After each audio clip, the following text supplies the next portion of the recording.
Unit 2 में कहाँ तक हुआ था बताना बेटा एक बार। इम्प्लाइड वारंटी से लेना है।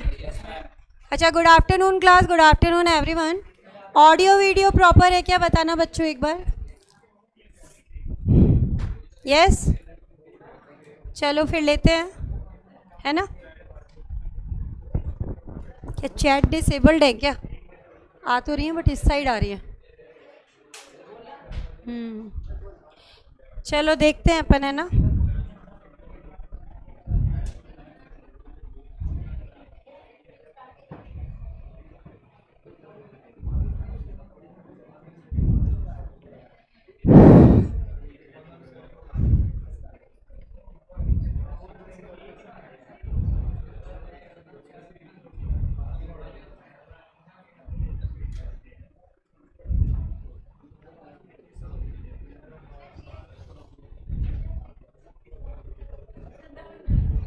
इम्प्लाइड वारंटी लेने जा रहे हैं, इसका लेंगे अपन point number 1, warranty as to undisturb position.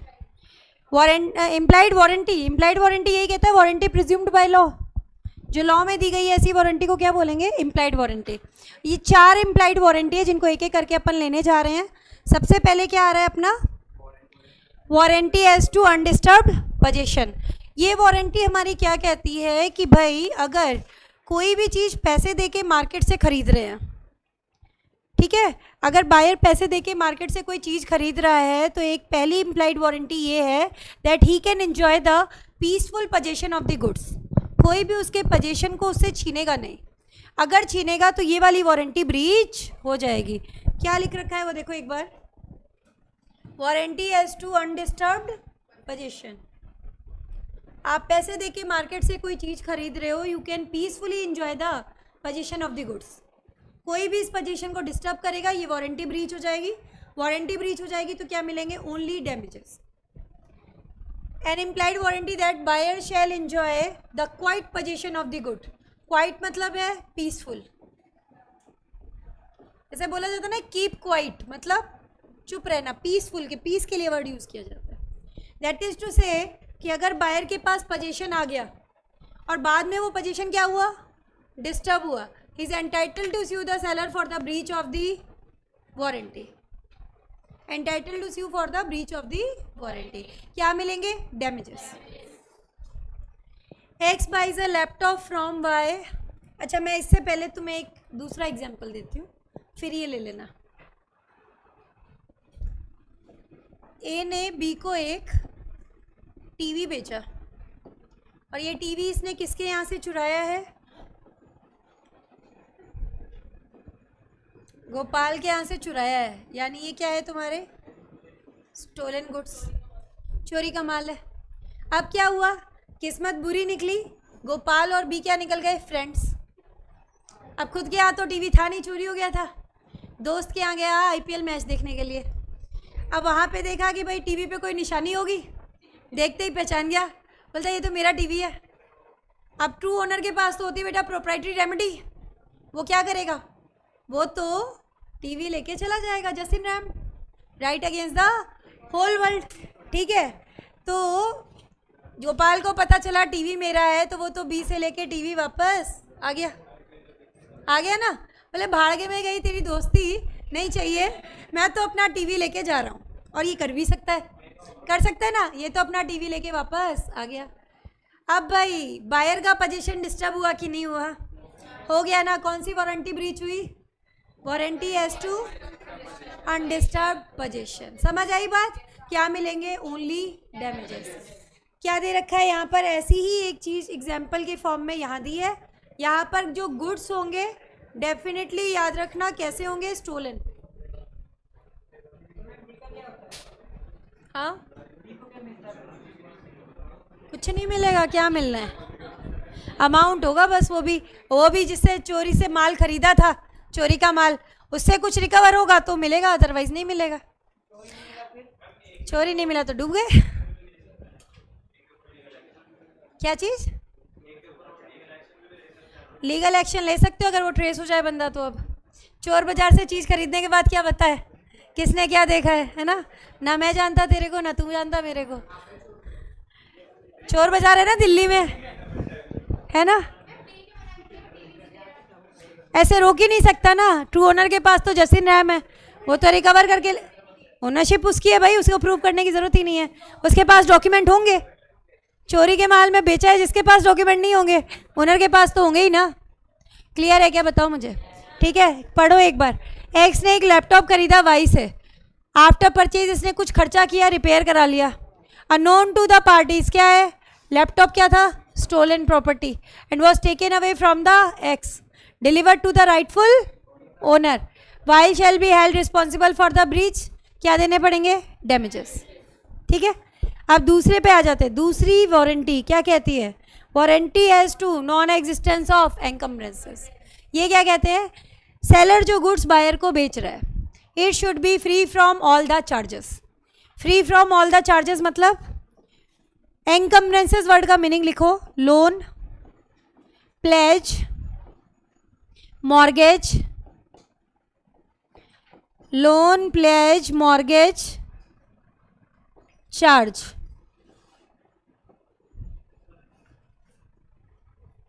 Loan, pledge, mortgage, charge मतलब जो गुड सेलर बेच रहा है वो पहले से किसी के पास गिरवी रखे हुए नहीं होने चाहिए, उन पे पहले से कोई लोन या चार्ज नहीं होना चाहिए। अगर है तो ये वारंटी ब्रीच, और वारंटी ब्रीच तो क्या मिलते हैं? डैमेजेस। ठीक है, देखो कैसे। An implied warranty that good shall be free from any charge और encumbrance in favour of any third party, जिसकी जानकारी बायर को नहीं है, जिसकी जानकारी बायर को नहीं है। एग्जाम्पल देखो, ए ने पहले तो कार गिरवी रखी सी के पास, 15,000 का लोन ले लिया, उसको बोला पोजीशन दूंगा कल, इमीडिएटली ये कार बेच दी बी को। खरीद रहा है किसमें? गुड फेथ में। तो जो कार इसने बी को बेची है वो पहले से प्लेज पे है, वारंटी ब्रीच क्या मिलेंगे? डैमेजेस। या तो भाई जो प्लेज का अमाउंट है वो तुम पे कर दो और केस फाइल करके उससे रिकवर कर लो, या डायरेक्टली उसको बोलो कि भाई प्लेज के अमाउंट का पेमेंट कर। दोनों ऑप्शन है। या तो मैं, आपने मुझे जो कार बेची वो पहले से आपने किसी और के पास गिरवी रख रखी थी। ऑप्शन क्या है मेरे पास? एक तो ये है कि मैं वो जो प्लेज का अमाउंट है पे कर दूं, फिर आपसे रिकवर कर लूं। दूसरा ऑप्शन क्या है? मैं डायरेक्टली आपसे बोलूं कि आप ही पे कर दो। दोनों ऑप्शन होंगे कि नहीं होंगे बताओ? तो वही चीज़ दे रखी है, पढ़ लो एक बार ये वाला। पहले तो कार प्लेज पे रखी सी के पास, लोन ले लिया 15,000 का, बाद में बोला पोजीशन दूंगा अगले दिन, सेम डे क्या किया? इमीडिएटली बी को बेच दिया। बी जो है वो बोनाफाइड परचेजर है, गुड फेथ में खरीद रहा है।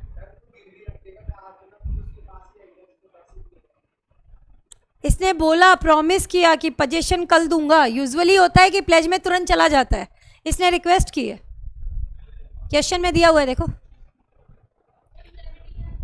रेमेडी क्या है? रेमेडी यही है कि भाई कह सकता है ए से कि लोन क्लियर करो, या फिर खुद लोन का पेमेंट करके बाद में उसे केस फाइल करके रिकवरी कर सकता है। यही है। ऑप्शन क्या है? फोर्थ वाला पहले लेंगे बाद में थर्ड लेंगे। फोर्थ है disclosure of dangerous nature of goods. Dangerous nature के गुड्स है, जाडस नेचर के गुड्स हैं। कैसे लिखो? इसमें कौन कौन से यूजुअली लेता है ये? एक तो लेता है इंसेक्टिसाइड, पेस्टिसाइड चूहे मारने की दवाई, rat killing poison, rat killing poison, DDT powder, DDT powder, insecticide, pesticide, rat killing poison, DDT powder.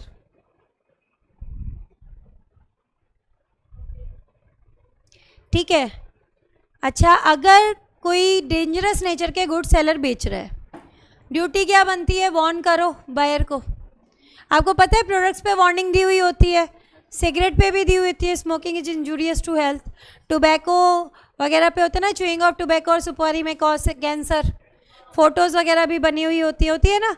तो कोई डेंजरस नेचर के गुड्स हैं तो आपकी ड्यूटी बनती है कि आप बायर को बताओ। आपने बायर को नहीं बताया, उसे नुकसान हो गया, ये वारंटी ब्रीच होती है।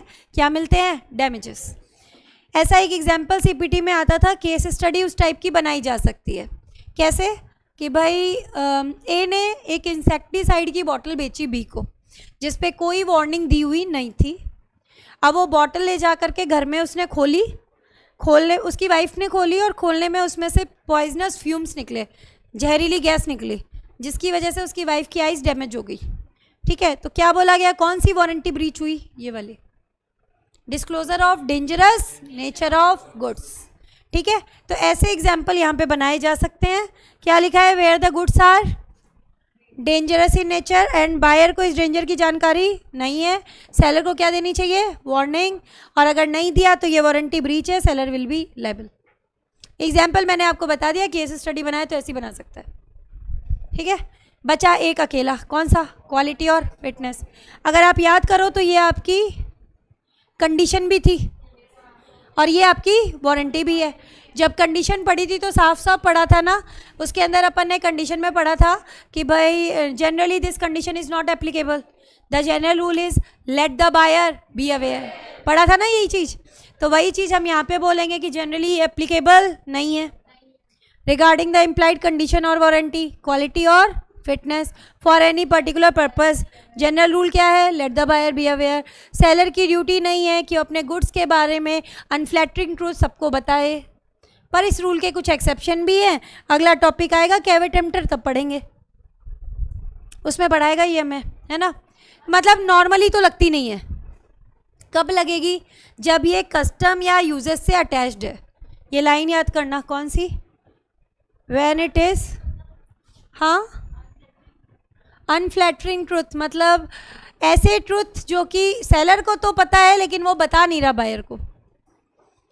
उसकी ड्यूटी नहीं बनती है कि अपने गुड्स के डिफ़ॉल्ट्स को पब्लिकली डिस्क्लोज करे, पूछने की ड्यूटी किस पर है, बायर पे।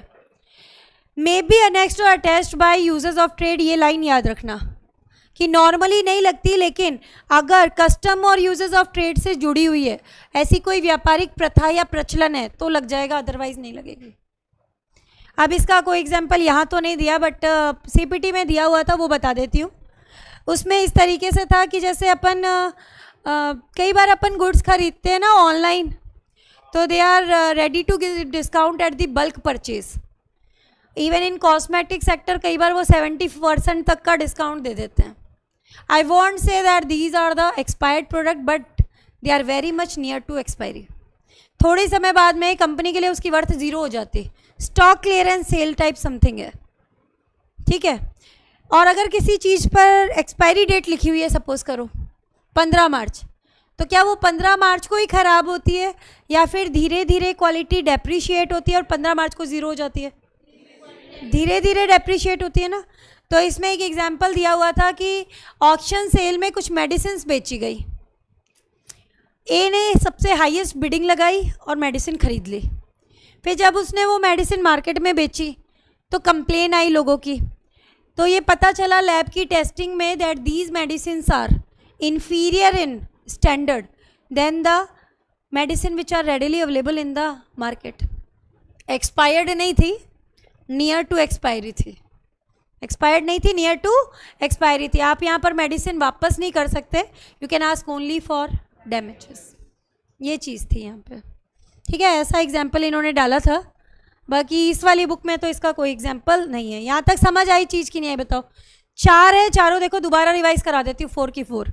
पहला अनडिस्टर्ब्ड पोजीशन है ना, क्या कहता है, पैसे देके चीज़ खरीदी है, अच्छे से एंजॉय कर सकते हो, कोई छीनेगा नहीं, छीनेगा तो वारंटी ब्रीच। दूसरा फ्रीडम फ्रॉम एनकम्बरेंसेस, जो प्रॉपर्टी बेच रहे हैं पहले से किसी के पास गिरवी रखी हुई नहीं होनी चाहिए, पहले से कोई लोन प्लेज या मॉर्गेज नहीं होना चाहिए।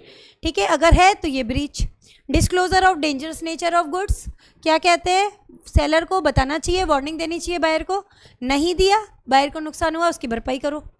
फिर आया आपने क्वालिटी और फिटनेस, जनरली एप्लीकेबल नहीं है, कब लगेगा, अनेक्स्ड और attach to uses of trade, annexed और attach to uses of trade. इसके बाद हमारा टॉपिक आ रहा है कैवेट एम्प्टर, इसको लगाओ, वेरी वेरी इंपॉर्टेंट, इस यूनिट का मोस्ट इंपॉर्टेंट टॉपिक है।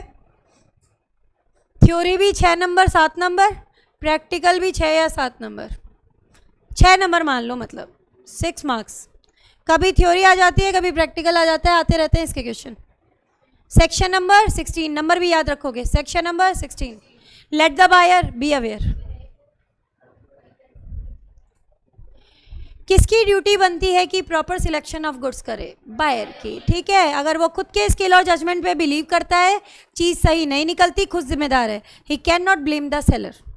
It is for the buyer to make proper selection of goods.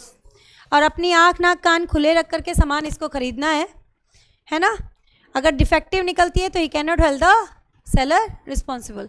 क्या लिखा है देखो, it is for the buyer to make proper selection of goods. If the goods turns out to be defective, वो seller को blame नहीं कर सकता। It is the duty of buyer to satisfy himself. Goods खरीदने से पहले देख ले कि गुड्स उसके पर्पस के अकॉर्डिंग है या नहीं है। अगर खुद की स्किल और जजमेंट पे विश्वास किया और चीज़ निकल गई डिफेक्टिव, तुम खुद जिम्मेदार हो, सेलर जिम्मेदार नहीं है। ये कहती है हमारी डॉक्ट्राइन ऑफ कैवेट एम्प्टर, ठीक है। इसके बाद आएगा एग्जाम्पल। एग्जाम्पल वही वाला दे रही हूँ जो तुमने ऑलरेडी पढ़ा था कॉन्ट्रैक्ट एक्ट में। वॉर्ड अगेंस्ट हॉब का एक केस था छोटा सा, उसके अंदर ये था। एग्जाम्पल से याद आएगा, देखो ए ने बी को ऑक्शन सेल में कुछ पिग्स बेचे थे और इनको किसी तरीके की कोई बीमारी थी, फीवर था। इसने अपने हेल्दी पिग्स के साथ मिक्स कर दिया था। एक एक करके सारे पिग्स एक्सपायर हो गए थे, ठीक है। तब भी क्या रूल लगाया गया था? Let the buyer be aware. याद आ रहा है कि नहीं आ रहा है? तो ये वो केस लॉ था जिसके अंदर कैवेट एम्प्टर की डॉक्ट्राइन दी गई थी। बुक वालों ने यहाँ दिया नहीं है, सिर्फ एग्जाम्पल डाला है, ठीक है। लेकिन ये वो केस लॉ था जिसके अंदर ये कैवेट एम्प्टर की डॉक्ट्राइन आई थी। आगे क्या आ रहा है? एक्सेप्शंस। एक्सेप्शन मतलब उल्टी बात बोलेंगे। जनरल रूल क्या कह रहा है? कौन जिम्मेदार? बायर। तो अब सारे एक्सेप्शन क्या बोलेंगे? उल्टी बात। क्या? कि सेलर जिम्मेदार होगा या फिर कोई और होगा, लेकिन बायर तो नहीं है। 99.9% सेलर जिम्मेदार। एक केस अलग, कौन सा? पेटेंट या ब्रांड नेम। ना तो वहाँ बायर जिम्मेदार, ना वो सेलर जिम्मेदार। कौन जिम्मेदार?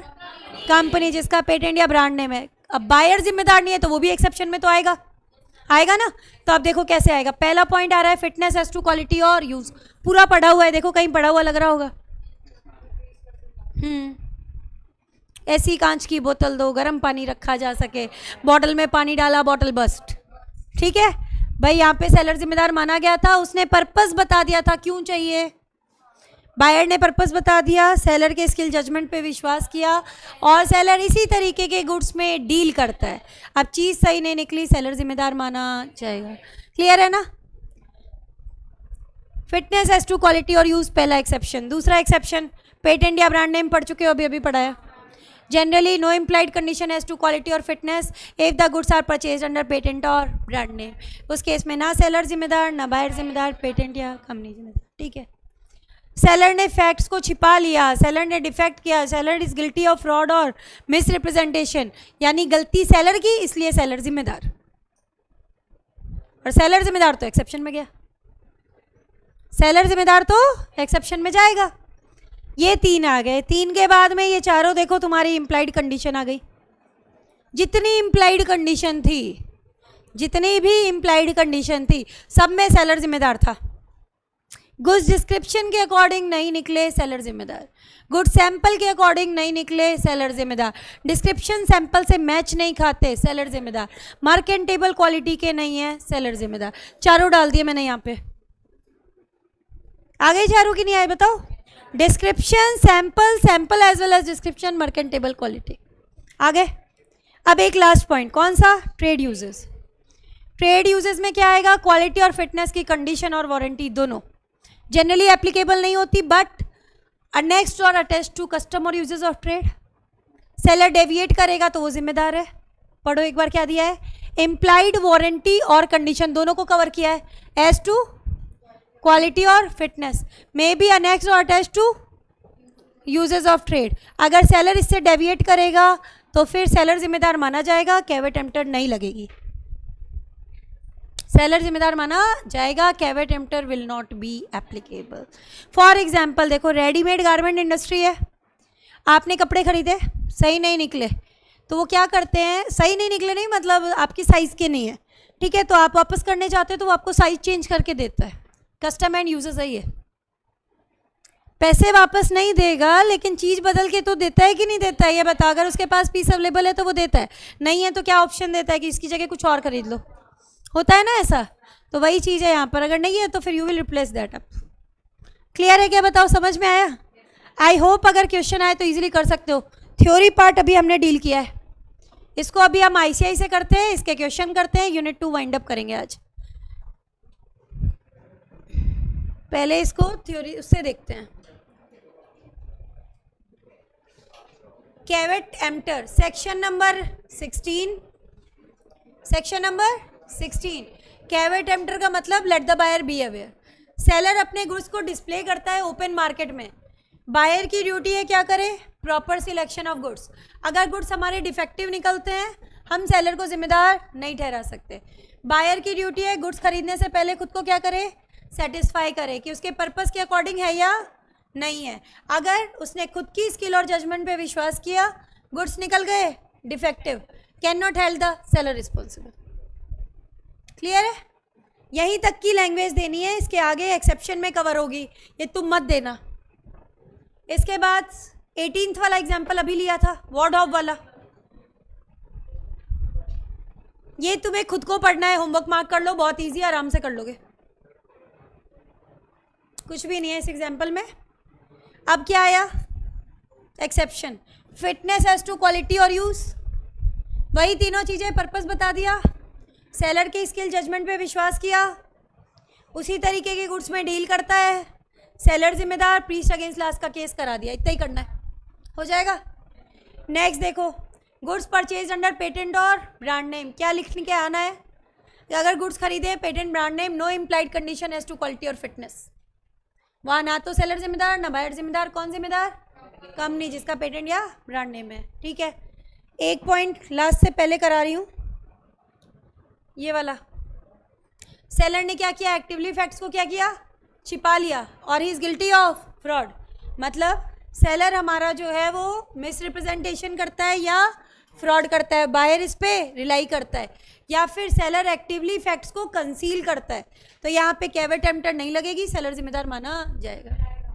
फिर हमारी इम्प्लाइड कंडीशन आ जाएंगी चारों, कौन कौन सी, ये आ गया देखो, डिस्क्रिप्शन, अगर गुड्स को डिस्क्रिप्शन के अकॉर्डिंग बेचा गया है, goods shall correspond with the description, नहीं है तो सेलर जिम्मेदार। फिर आया सैंपल वाला, सैंपल के अकॉर्डिंग बेच रहे हो तो भाई तीनों चीज़ें पूरी होनी चाहिए, अगर नहीं है तो सेलर जिम्मेदार। रूल ऑफ कैवेट एम्प्टर नहीं लगेगा अगर bulk does not correspond with the sample, sample as well as description नहीं लगेगा अगर दोनों में से किसी भी एक से मैच नहीं खाते, तो आइदर ऑफ द कंडीशन। बचा क्या, मर्केंटेबल क्वालिटी, गुड्स को खरीदा गया है कैसे, डिस्क्रिप्शन के थ्रू, या फिर ऐसे सेलर से जो इसी तरीके के गुड्स पे डील करता है। इम्प्लाइड कंडीशन, गुड्स कैसे होने चाहिए, मर्केंटेबल, यहीं तक का पोर्शन ले लेना, this is not applicable. Trade usages बचा लास्ट, इम्प्लाइड वारंटी और कंडीशन, क्वालिटी और fitness may be annexed by usages of trade, अगर सेलर डेविएट करता है rule will not apply. Example, readymade garment,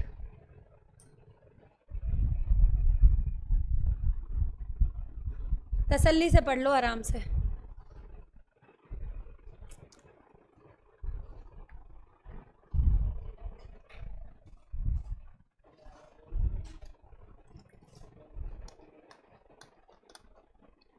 easy है, पॉइंट्स तो थ्योरी के हिसाब से कर लोगे।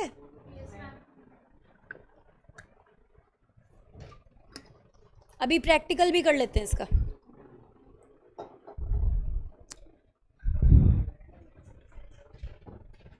सैंपल का प्रैक्टिकल कराया था क्या बेटा आपको, sale by sample, Mrs Geeta, long rice short rice करवा दिया था, और वो कराया था इसका, वो एक सेकेंड रुको, फर्स्ट के अलावा बाकी कर चुके हो ना, स्पेशली वो तो था ना, ए से बी को, बी से सी को, सी से डी को, वो करा दिया था ना। ठीक है, तो फर्स्ट बचा है, ये कर लेते हैं, ये लास्ट है इसका। देखो कैवेट एम्प्टर पे ये मेन एग्जाम में आया हुआ क्वेश्चन है, 6 मार्क्स का क्वेश्चन आया है ये, प्रैक्टिकली इस तरीके का, थ्योरेटिकली तुमने अभी अभी देखा है। क्या दे रखा है क्वेश्चन में, Messrs Woodworth and associate tech firm है, क्या करती है, buying and selling of various type of wooden locks as per the requirement of the customer. ये किस में डील करते हैं, rose wood, mango wood, teak wood, Burma wood, है ना, अलग अलग तरीके की लकड़ियों में ट्रेड करते हैं। मिस्टर दास एक कस्टमर है, इसकी दुकान पे गए और बोला मुझे क्या चाहिए, वुडन लॉक्स चाहिए, इन डायमेंशंस के चाहिए, और ये भी बताया कि किस लिए चाहिए, for the purpose of making wooden door and window frames. Shopkeeper agree हो जाता है, अरेंज करता है और पीसेस में काट के वुड सप्लाई कर देता है। कारपेंटर आया इनके घर पे और बोलता है कि भाई सेलर ने तो आपको क्या पकड़ा दी, मैंगो वुड, और ये मैंगो वुड आपके इस काम के लिए सूटेबल नहीं है। वो उससे कहता है कि वापस कर दो, आपकी रिक्वायरमेंट के अकॉर्डिंग नहीं है। अब ये वापस करने गया, शॉपकीपर ने मना कर दिया, बोले कि भाई हमने तो ये आपकी रिक्वायरमेंट के अकॉर्डिंग क्या किया, साइजेस में कट कर दिए, अब हम इसे वापस नहीं ले सकते क्योंकि आगे बिकेंगी नहीं, कैन नॉट बी रीसोल्ड। आपके रिक्वायरमेंट के अकॉर्डिंग साइजेस में काट चुके हैं तो कैसे करें बेच। ठीक है, आपको पहला क्वेश्चन पूछा है, what is the duty of the buyer as well as of the seller according to doctrine of caveat emptor. Doctrine of caveat emptor में सबसे पहले बात करते हैं ड्यूटी ऑफ बायर। कैवेट-एम्प्टर आपको शुरू के जो 2 पैराग्राफ पीडीएफ में लिखा है वो देना। Duty of buyer to make proper selection of goods, ठीक है, अगर डिफेक्ट निकला can not blame the seller. Duty of buyer to satisfy himself before purchasing it, कि विल सेटिस्फाई हिज पर्पज और not. If you rely on your own skill and judgement, चीज़ defective निकल गई, you can not blame the seller. ठीक है, ये हो गई ड्यूटी ऑफ बायर, मतलब कैवेट-एम्प्टर की डॉक्ट्राइन को शॉर्ट में बताना ही ड्यूटी ऑफ बायर है। अब क्या आ रहा है, ड्यूटी ऑफ, जब ड्यूटी ऑफ बायर कैवेट-एम्प्टर है, ड्यूटी ऑफ सेलर उसके एक्सेप्शंस की हेडिंग देखिए आनी है, सिर्फ only the heading of exceptions. ठीक है, अब आ जाओ सेकेंड पार्ट पे, whether mister Das will be able to get the money back और the right kind of wood as required for the purpose. Yes, क्यों, पर्पस बता दिया था, सेलर के स्किल और जजमेंट पे विश्वास भी किया है, सेलर इस तरीके के गुड्स में डील भी करता है, ठीक है, तो सेलर विल बी रिस्पॉन्सिबल। अगर हम रेफर करना चाहे तो केस भी दे सकते थे, प्रीस्ट अगेंस्ट लास्ट वाला। ठीक है, तो अब आंसर पार्ट इसका एक बार रीड आउट कर लो।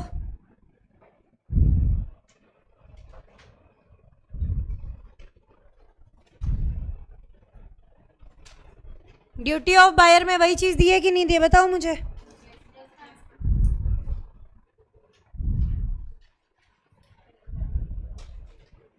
हाँ, ड्यूटी ऑफ सेलर में वही एक्सेप्शंस की हेडिंग आएंगी। लास्ट वाला आंसर और पढ़ लो, 6 नंबर का क्वेश्चन था,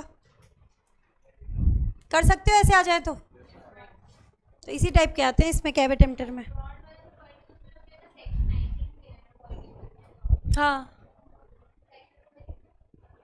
हाँ, वो देना ही नहीं पड़ेगा आपको, ज़रूरत ही नहीं पड़ेगी।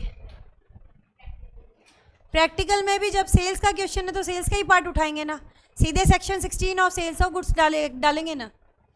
कैवेट-एम्प्टर सेक्शन 16 है किसका, सेल्स ऑफ गुड्स एक्ट का। हाँ, लेकिन यहाँ तो हम सिंपल लिख रहे हैं ना, सेलर फ्रॉड करता है, मिसरिप्रेजेंटेशन करता है तो वो जिम्मेदार है, सेक्शन देने की जरूरत ही क्या है। मेन सेक्शन 16 है जो आ जाना चाहिए। ठीक है, कुछ सेक्शन, इंपॉर्टेंट सेक्शंस जो यहाँ पे आते हैं काम आएंगे आपके, लिखो। इस यूनिट को अच्छे से वाइंड अप करते हैं अपन।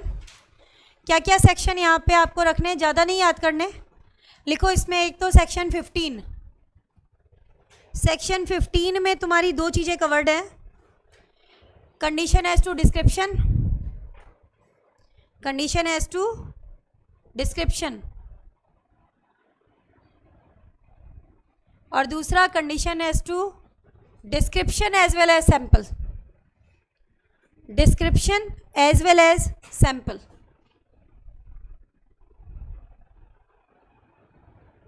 ठीक है, जहां डिस्क्रिप्शन आ जाए ना सेक्शन 15 लगेगा, डिस्क्रिप्शन आ जाए वहां सेक्शन 15 लगना है। ठीक है, अब देखो सेक्शन 16, 3 चीज़ें आती हैं इसमें भाई। सेक्शन 16 में 3 चीज़ें कवर्ड है। पहला कैवेट-एम्प्टर, पहला लिखो कैवेट-एम्प्टर। दूसरा क्वालिटी और fitness, implied condition, implied warranty, दोनों किसकी, क्वालिटी और फिटनेस वाली, वो सेक्शन 16 में गई, क्योंकि वो सीधे यही बोलती है कि generally not applicable, general rule let the buyer be aware, वहाँ सेक्शन 16 ही है। ठीक है, एक और लिखो कंडीशन एज टू मर्केंटेबिलिटी, ये भी सेक्शन 16 है, कंडीशन एज टू मर्केंटेबिलिटी।